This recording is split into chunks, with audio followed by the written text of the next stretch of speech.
Hi, sir. Am I audible now?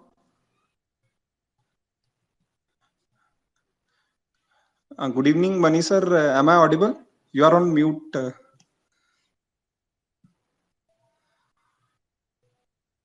Okay. Yes, I can hear you now. Okay. Sorry, really sorry for the trouble, sir. It was rescheduled, so the previous link got disconnected, and I have to start all again. Anyway, a very warm welcome, sir. And guys, let me take a moment to introduce our guest for today. A very renowned name. We have with us Shri Sudhanshu Mani ji, retired GM from ICF Chennai. So he got posted in at ICF as general manager in the year 2016 and retired in 2018. So he and his team had put together from conception to design to engineering to manufacture and roll out a modern train in mere 18 months against the world standard of a minimum of 36 months. And that is really incredible. And so nice of you to do that for our country, sir. The man behind India's first indigenous modern train, which is widely known by the name of Vande Bharat Express, formerly known as Train 18, a high performance electrical multiple unit train operated by Indian Railways. And that is a milestone which has been created. So presently, sir is a freelance rail consultant, and while working in railways operations, he was very instrumental in initiating several passenger amenities as stations and in implementing environment management, afforestation, and green energy. An author, opinion writer, a great orator and motivator. A very warm welcome, sir. Sir, you are on mute. I cannot. Yeah. Yeah, I can hear you. बीच में आपकी आवाज बंद हो गई थी. Okay, okay. So, sir, a very warm welcome, and would appreciate if you tell us more about how you and your career started at Indian Railways, and you have worked in various roles before the sprint in 2016 as a general manager. So, would appreciate if you touch upon that. Yeah, over to you, sir. Okay, can you hear me? Yeah, yeah, loud and clear, sir. Okay, so there is not that much to tell you and your audience. I completed my what was called intermediate those days, now 10 plus 2, in 1975. Then I was selected for IIT Kanpur, where I didn't get a good branch. So I shifted to University of Roorkee, which is now an IIT, in the electrical branch, and appeared in SCRA exam, which is you are absorbed by railways as a trainee, trained in mechanical engineering for 4 years, and then absorbed as assistant mechanical engineer. That means you are wedded to railways. There is a bond also, but basically you start early. At the age of 17 itself, you become a railway man. And that's what happened to me.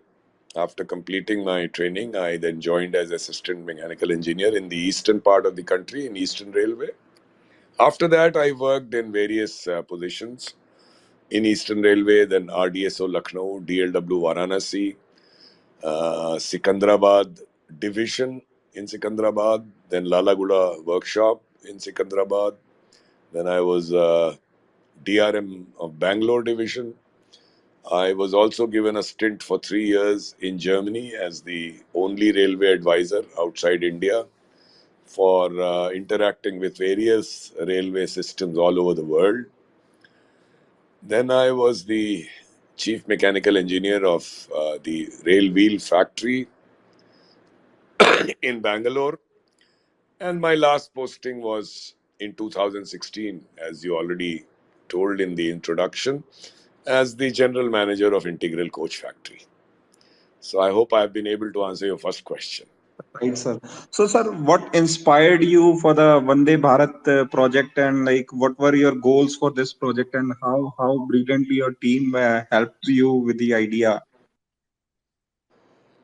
So the idea, was already there, not only as a railwayman, even before that, when I looked at the magazines. I come from a railway family and saw those modern trains in Europe and Japan and looked at our trains. So there was this angst as to, in spite of such a large pool of engineers such a large railway system as Indian Railways, why can't we have a modern, speedier, technologically advanced, and aesthetically superior train? And this angst and a dream to be able to do such a train remained with me all my service life. There were debate going on, but somehow departmental wranglings and so on prevented it. I was also part of it, I must say, admit that. But I used to always say that you can delay a good thing, but you cannot stop it. So, as fortune would have it, I was made in charge of Integral Coach Factory, a fine factory, uh, a large factory, one of the biggest in the world. Actually, the biggest in terms of number of coaches it has turned out so far, with a very competent team of staff and officers. And that was the time that I realized that with this team, if I do not go ahead and build a modern train, then my dream was not really a dream but a pipe dream. And my angst was not really deep rooted angst, it was superficial. So, once I got posted in ICF, it was a matter of channelizing the energy of this competent group of staff, designers, and manufacturers, and officers managing them, and channelize this energy to build this train. So, this is what was the story of how it started. That's really great, sir.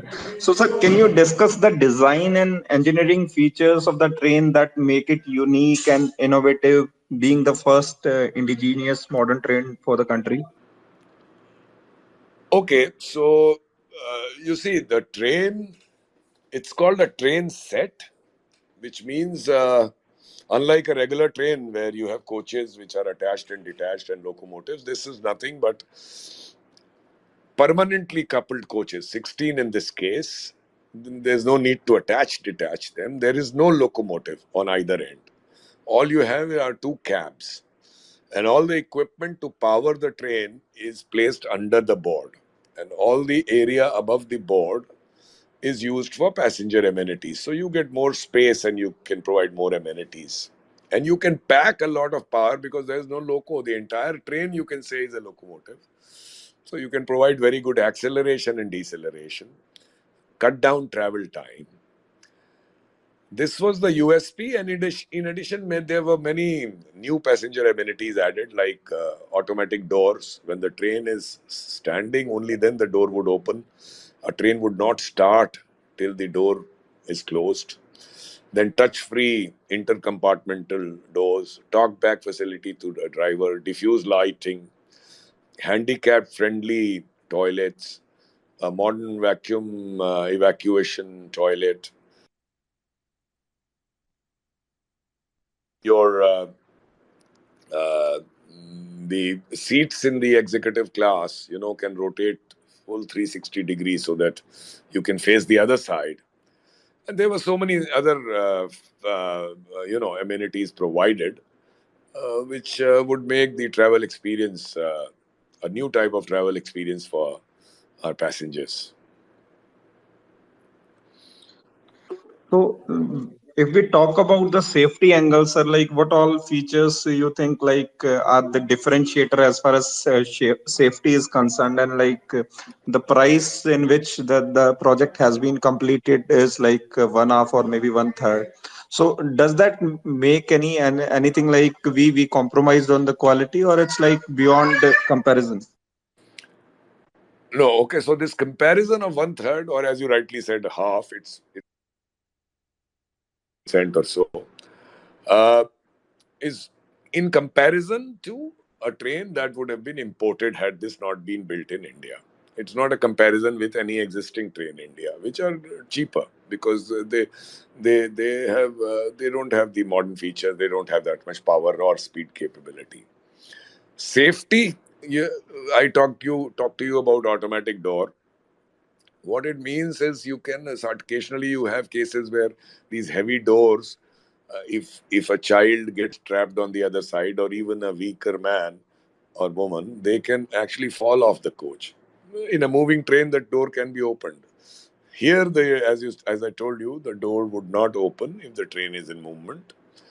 and would not start if the door is not closed. So that's a safety feature. In addition, there are many safety features in that. This talkback facility to the driver, replacing this alarm chain, which is not a very it's a very rudimentary design that we used to have. Then the crash worthiness of the train. If there is a crash, only the front sacrificial pieces get disturbed or damaged, but the safety of the passengers is totally taken care of. So the braking system is more modern than any braking system that we have today. It's a computerized braking system and has many features which provides more safety to the train. And there are similar many things which make the train a very safe, very safe for passengers to travel. I'll give you small examples like the vestibules we have between coaches in our regular coaches are very rickety and not very user friendly for children and old people. Whereas this has a sealed gangway, you can go from one coach to other without even feeling that you have crossed from one coach to other. You can cross from one cab to the last cab, to the second cab, 16 coaches, and you will not feel that you have crossed coaches. So these are the safety features. And about the comfort of passengers, I already told you. Right, great. So, sir, we take one question from Rajendra ji in between. Rajendra, sir, you can unmute and talk to Mani, sir.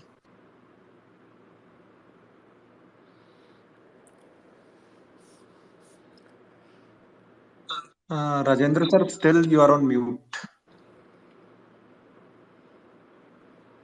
Anyway, sir, in the meantime, let me ask, so what all challenges you faced during the project from the year 2016 to next 18 months in which the project was completed, be it on the departmental side and like the project related challenges you had faced? So there were many challenges, if you start a project from ab initio, which was never done earlier. All technology was imported and there was somebody to hold your hand. This was a new design we were trying totally on our own because we decided that good or bad, it will be ours. To begin with, it will not be world class, but it will be our baby. But I'll not go into those technical challenges, which our competent team, was able to address them quite efficiently. Pehla challenge ye tha, first challenge was to get the sanction because GMs have been empowered by this government, but to build a new train, you need a sanction. So that sanction was not forthcoming from railway board because people thought that we were spinning a yarn and we will only come in way of import. We will not be able to build it, and we are only seeking publicity. All those kinds of negativity. But fortunately, the chairman railway board was who God bless his soul, he's no more, Mr. Mittal, was a reasonable gentleman, and he found that we were up to making this. So he finally relented after I almost fell at his feet, as I have told so many times. But he relented and he gave us the sanction. That was the first challenge. Another challenge was that, there are 150 things which go into making a train, various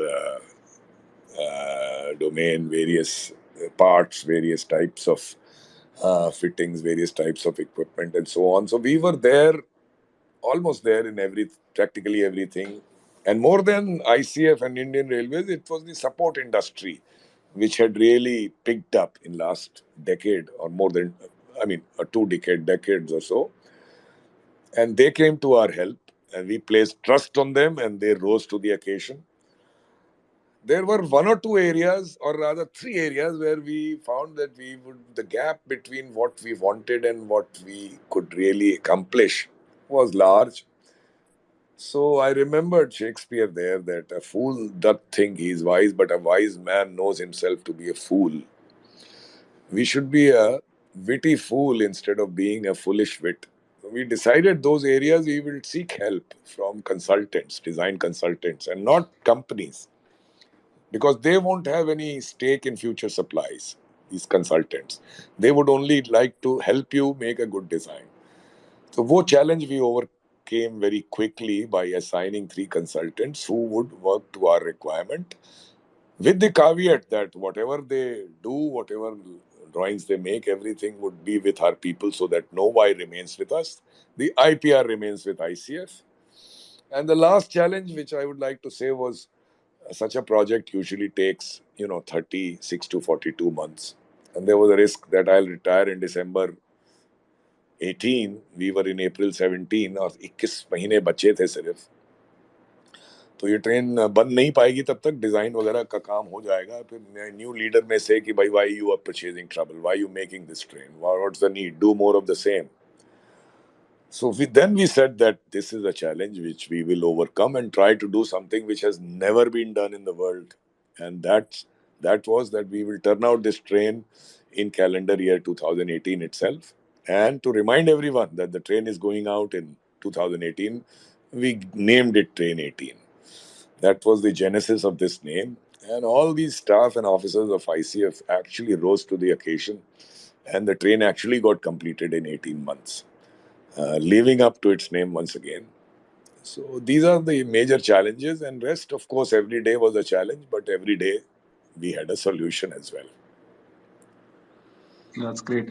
So, sir, like when then you have a team and keeping the team motivated is a big challenge in itself. That too in the government side. So, how difficult or easy it was for you so as to manage a big team and that too making the things happen in a very limited time. So, how was the experience with the team? No, so that's not a difficult job. You see, the government is still very feudal, colonially, mindset is colonial. All you need to do is place trust in people, have empathy, break all protocol and barriers, and break all hierarchical, stops that we put in among ourselves. Be absolutely open with empathy, as I said. And basic tenet of human beings is that if they are cared for, they'll care for you and they'll work for you. So the team was really motivated, and basically, human resource is your main resource. You look after that, and you can move mountains. Keeping them motivated. Of course, I'm talking of the core team, not the entire ICF. The core team, of course, in any organization, 10, 25, 30% people are self motivated who need a pat on the back. That's all. They don't need to be cajoled, they don't need to be lectured to work. So those core team was so chosen, and they were totally motivated, working way beyond their regular hours to make sure that the train is completed, and we are able to give to the country what it has been waiting for decades. The bottom line was just empathy and trust in people. Right, sir. So, when it comes to transportation and the infra around transportation, that is the the building of a nation, basically. So, how do you envision that Vande Bharat Uh, train impacting the Indian? Sorry. Yeah. So, yeah, go ahead. yeah, how do you envision the Vande Bharat train impacting the Indian railway system, and what do you hope it will achieve down the line? Moreover, if we were to understand this in terms of railway infrastructure development theme for passenger trains, and also like if you have any view on railway development on transportation, basically freight ones. You see, it is like this. India, all of you, all listeners would agree that first you have to ask yourself if India is going to be a developed country in 15, 20, 25 years, right? We are going through what the government is calling Amrit Kal. जो 2047 तक है, चलिए हम 2047 भी मान ले that India would be a developed country, which we have to. First, you have to accept and believe in yourself that we would be, then decide what to do. So there are two things. The way we carry our lower class of people, less fare paying, is very abysmal. They are human beings and they need dignity. I'm saying putting that even before Vande Bharat and higher passenger class travel. आप कहते हैं कि वो बहुत कम fair देने से क्या फर्क पड़ता है. आप उनको कल को कंट्री डेवलप होगी तो उनकी इनकम भी बढ़ेगी, वो बढ़ानी है आपको. तो first thing is to stop making these non-AC coaches and provide everyone air-conditioned comfort without raising the fare. And it's possible. How is it possible? People are willing to pay, those who can pay, for hire and travel in Vande Bharat or equivalent trains. So as we make more and more of these, and most of these are 9 out of the 10 are going full, you can even charge more and earn from there to take care of the rest of your passenger travel. And by when you develop, these people would also have money in their pockets and they would also be willing to pay. So first thing for a modern country is to have comfortable travel for every class of people. Not that only higher class would travel in modern trains and baki passengers ko aap you carry them like sardines. This has to end and the work must start now. That's one. And as I said, it's feasible. It's not a pipe dream. Number two, about freight, I will only say a very simple thing that railways cannot survive with this 27-28% of modal share. They have to invent new ways to, as government proposes, to go to 40-45%. Well, I will not give a number, but it must increase its share and earn revenue to do other reforms. And it's good for the country only.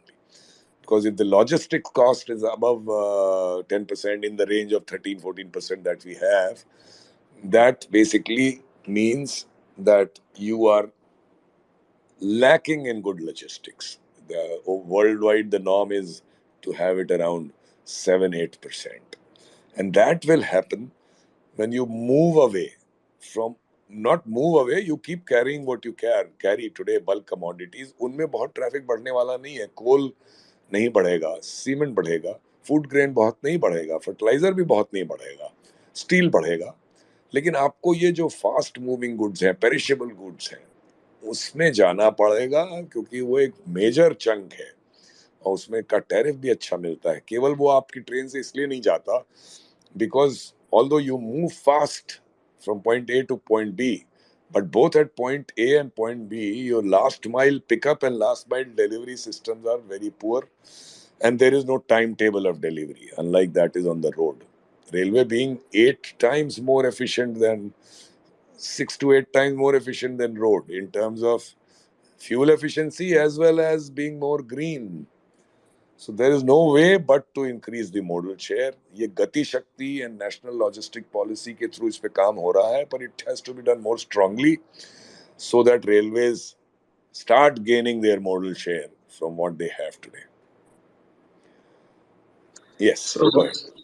so, sir, like most of our attendees are more inclined towards the equity market. So, if we were to understand the railway infra and the ancillary space in view of the market, so do you have any view like the promises which the current government is making, and are they really? I mean, obviously, you talked a bit about it that it depends on the intent of who is in charge.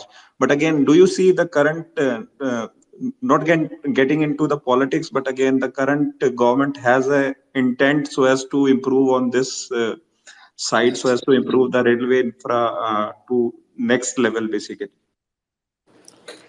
No, you are asking about infra or you are asking about investment opportunities? I didn't get your question So fully. basically, like sir, if railway and ancillary infra will expand, so obviously there would be certain investment opportunities as well. So both basically. So yeah, so I will answer this briefly because the Vande Bharat story is one thing, and then investment opportunity is another. We can perhaps do another session on that, depending upon your response you get. But while I'll tell you something important, you see, railways ki financial health, if you see in isolation, is not very good.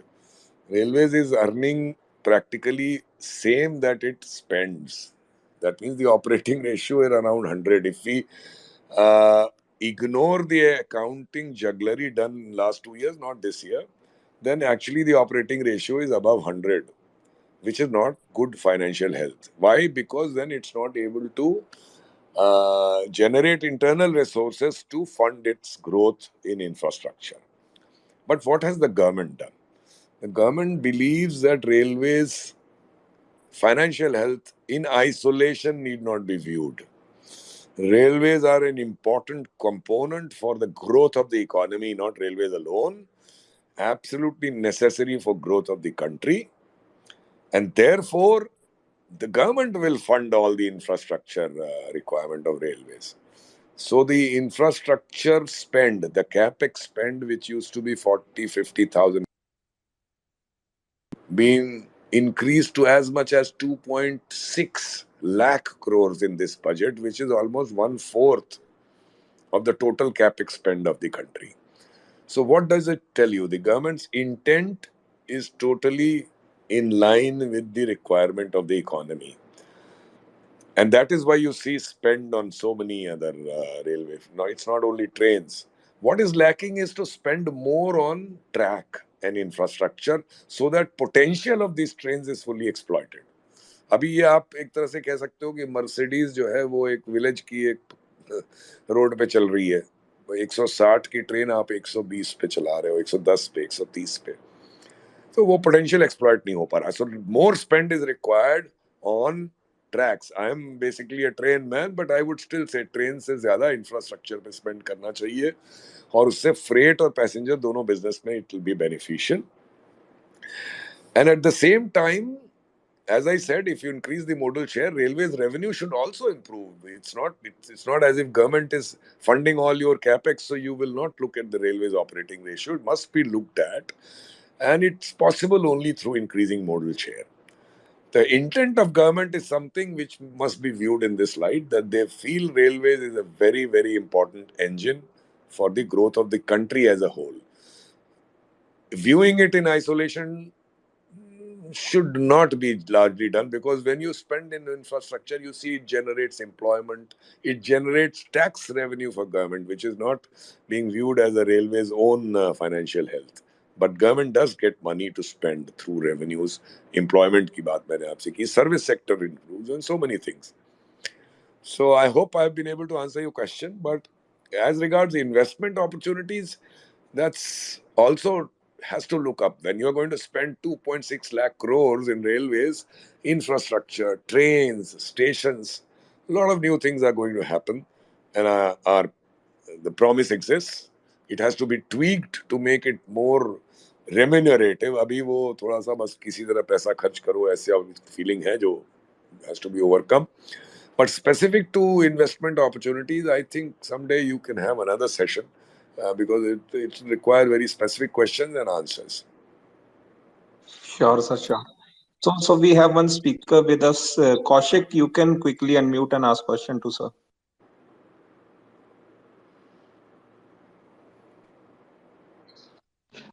Thanks, Prince. Hi, sir. I just wanted to understand because most of the perishable goods, as you told, it's going through roadside and shipping segment. How long will it this time be converted to railway side, and what is the size of the opportunity over here, sir? And what can be the cost advantage for the actually for the companies whoever are in this segment, according to you, sir? You see, nowadays the growth of the commodities to be carried is only in what we call balance other goods. And इसमें ये सारे इसमें ठीक है, इसमें बहुत सी auto अलग कर ली, स्टील स्टील अलग कर लीजिए, तो इसमें फास्ट मूविंग गुड्स और पेरिशेबल गुड्स और ये बहुत अहम है. And that is the traffic which is going to increase. Container traffic है वो, that is going to increase. इसमें अभी देखिए अपना शेयर जो है रेलवे का बहुत छोटा है, 5 या 10% का है. That has to increase because railways is, as I told you, 6 times more efficient in terms of fuel efficiency and more green. But we are not able to make use of railways, as I said, of last mile problems of delivery and pickup. अब आप, who would like to say कि भाई पहले वो truck से आप railway terminal पे लाइए, उसके बाद आप रेक में लोड करिए, उसके बाद बहुत तेजी से दिल्ली से मुंबई पहुंच जाएगा, फिर वहां पहुंचने के बाद again you have to unload and carry it through a truck. तो उसके बहुत से सॉल्यूशन पॉसिबल हैं. देखिए रोरो एक कोंकण रेलवे में चलता है. It has to be made more efficient. Trains get loaded in trains trucks get loaded in train and they go to destination, but not in the way it is being run now. It has to be made in a manner that the loading unloading of truck becomes seamless. Then there is a rail roader where the vehicle changes, but the shell which carries the goods goes on a wagon or a truck, and very easily seamlessly it is changed. इन सब चीजों पे पैसा खर्च करना होगा, और जो गति शक्ति और नेशनल लॉजिस्टिक पॉलिसी का क्या कोर है वो यही है that you help this intermodal transfer of freight in a manner which is efficient, less time consuming, and use rail to the maximum possible, because as I said, it's more efficient. So prospect of companies who are into, for example, building PFTs, private freight terminals, or who are into logistics, are very good, because things are definitely going to change with this much of stress on it. How speedy it will be is to be watched. But the companies which are in logistics, companies which believe in getting their own rakes to carry goods, the prospects are good, because for the first time, even general purpose wagons have been allowed for private companies to own those wagons. Steel wagons are now owned by private sector. Cement wagons are owned by private sector, powder cement wagons, other than the container itself. Speed का सवाल है, prospects are very good. That's what I would say in conclusion. Right, sir. So there is one question from Sajal sir. He also hails from Lucknow, and he's thanking you for the session. And in addition to that, he has a question like, how long it would be before we can travel 400 odd kilometers in 4 hours or less, connecting tier two and tier three towns of India? For example, Gwalior to Lucknow in 4 hours or less. Is it possible by the year 2027 if we continue on this pace? No, that won't be possible. अभी आपका क्या हो रहा है? अभी देखिए, आपकी जितनी वंदे भारत है उसमें only the Varanasi Vande Bharat, the average speed is 96 or 97.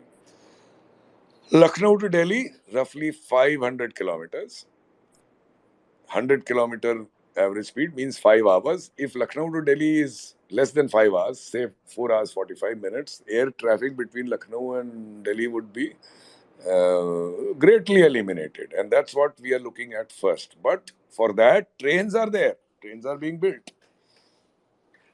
Acceleration अच्छा है, 160 का ट्रैक हो जाएगा, 160 पे चलेगी. You can do this 100 kilometer, 105 kilometer average speed, but the track does not permit it at present. So government is saying that Delhi, Mumbai, Delhi, Howrah would be done in 160 kilometers by March 24. I have my feeling that it won't be completed by this time. So this is only 2 sectors, and we are talking of so many sectors. So let's first say only the golden quadrilateral and the diagonals, they should be first completed for 160 kilometers per hour, and that itself at this present speed will take a decade perhaps. That has to be reduced and has to be done quickly in 2-3 years. That's where money should be spent.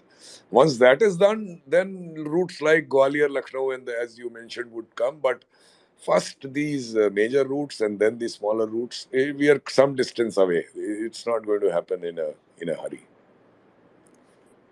Right, sir. We have another speaker by the name of Equity is Fun. Yeah, you Sir, can. good evening, sir. Yeah, this is Subramanian. Sir, I have Yes. two questions, sir. One is like, Yeah. so whether the train is not going, the Vande Bharat is not going in 160 due to the track issue, right, sir? Sorry, due to the... Track inefficient track, whether we can say that, sir? No, if I got your... It's not a question of inefficiency. It's a question of the No, train because track we at have the that... train which can travel at 160 speed, but practically it is going at 100, no? So how, so same, almost same question. So how many years it will take, sir? Maybe to practically at 160 No, you kilometer per. just, I mean, you just heard my last answer. That's what I talked about, right? You just, the last gentleman who asked the question, this was the question, and I answered that, right? So Subramaniam, the space is recorded and you can listen to the answer later. So thank you for your question. So, Mani sir, like you, I mean, you have written a book, and so would appreciate like if you talk a little bit about your book, and if somebody reads what all is there in the Yeah, book and what yeah, motivated you. yeah. I'll tell you about the book, and especially for this audience, uh, and then we will close the book. There was some negativity, in people. India or the whole world has all kinds of people. There jealousy, there are corrupt people, there are all kinds of people. And that's why there was a lot of jealousy. There were people who wanted to import trains. There were people who, I mean, all kinds of corruption and so on. All these people did not like the train at all. And they started vilifying the train and vilifying the team. And the team was put through some stress. I had retired. I didn't go through any stress because we had done nothing wrong. Shakespeare has said that there is no legacy as rich as honesty. If you're honest, you are not fearful. If you are guilty, then only you are fearful. So that was fine, but there was this negativity, and for those in service, some people suffered progression in their career also. Very sad to say, but that's what it was. Most of the negativity has been removed after this minister has come, but I'm not saying that it's fully removed. I had enjoyed a lot of limelight because of this train, because of media, people like you, whatever. But there was a core group of team, hard-working, committed people who were going unnamed, unsung. And that's when I decided that I must pay my tribute to this team by writing this book, pay my tribute to ICF and that chutzpah of doing something new which ICF had. And that's why I wrote this book. I enjoyed writing. This is how it was. That's how the book came up. And I've tried to name every um, individual who had contributed strongly for the manufacture, design and manufacture of the train. I hope I have been able to cover most of them. So this is a story of these Chennai people who built this train from the idea and concept right up to delivery and the euphoria and everything. And it's available on Amazon. I don't have any commercial interest in its sale, but I would be happy if some of you actually purchase and read it, because you would be paying tribute to a great team, not an individual. Thank you. Thank you so much. And your team also deserves a big kudos from all of us, and that is really incredible service to the nation. So, with one last question, we will end the session, Mani sir. So, what advice would you give to our attendees how they should approach life and how they can keep their goals and achieve those? Well, it's you see, I used to like Wodehouse humor. He has said he used to frequently have his character say that in each life some rain must fall, which means in every life there would be some disappointments. There is no life without disappointments. So that should never worry us. I just told you about this negativity which happened to me and the team. So I kept getting barrage of questions that you have done something good for the country, and instead of any reward, you are only getting all these vilification and so. But that never bothered me. You see, the biggest award I have is how many. By the way, how many people have joined this? 100 plus 100. currently, and many more. Yeah, Yeah. okay. So the 100 people listening to me is an award, right? What more award can a government give you? So that's what I would say, that in life, don't get worried about disappointments. Disappointment would always be there, but never let your dream die. You, all of us have a dream. Don't live your dream. Look after your better bread and butter. But don't let that spark of that dream get extinguished. Let it linger and believe in yourself. Never doubt yourself. Someday an opportunity will come for you to realize your dream. When I say never doubt yourself, I also say that there is no shame in accepting if you don't know something. It's okay to say I don't know. It is shameful to pretend that you know everything. These are the maxims which I have tried to follow, which I learned from my seniors. There's nothing that I invented by me. I would conclude by saying that all of us have dreams, all of us have ideas. Encourage ideas, especially from those below you. Everything that I've been able to do in life has come from below me, not above me. People have ideas, we don't give it encouragement. So these are the things which would, I think, help you succeed. Concluding, saying that never let your dream die. Let it linger. Look after your bread and butter. Someday an opportunity for you will present itself for you to realize your dream, and that will be a lasting memory for your life. You will bask in that glory for the rest of your life. Great, great. Many thanks and the best advice to end with. And sir, before we close, I want to thank Mr. Dhananjay who brought you to my notice, and I made a request, and it was kind of you to agree and share your insights with us. And surely look forward to future also some session on investment as you rightly pointed out. Thank you so much for your time, sir. Great to have you Pleasure. today. Pleasure talking to all of you, and thanks to all your audience. Bye bye. Bye bye. Thank you. So, guys, the session was recorded. If by any chance you missed it, that will be placed over my YouTube channel very soon, and you can listen to the interesting conversation. Thank you so much for joining for your time. Thank you so much. Mani sir, am I audible to you?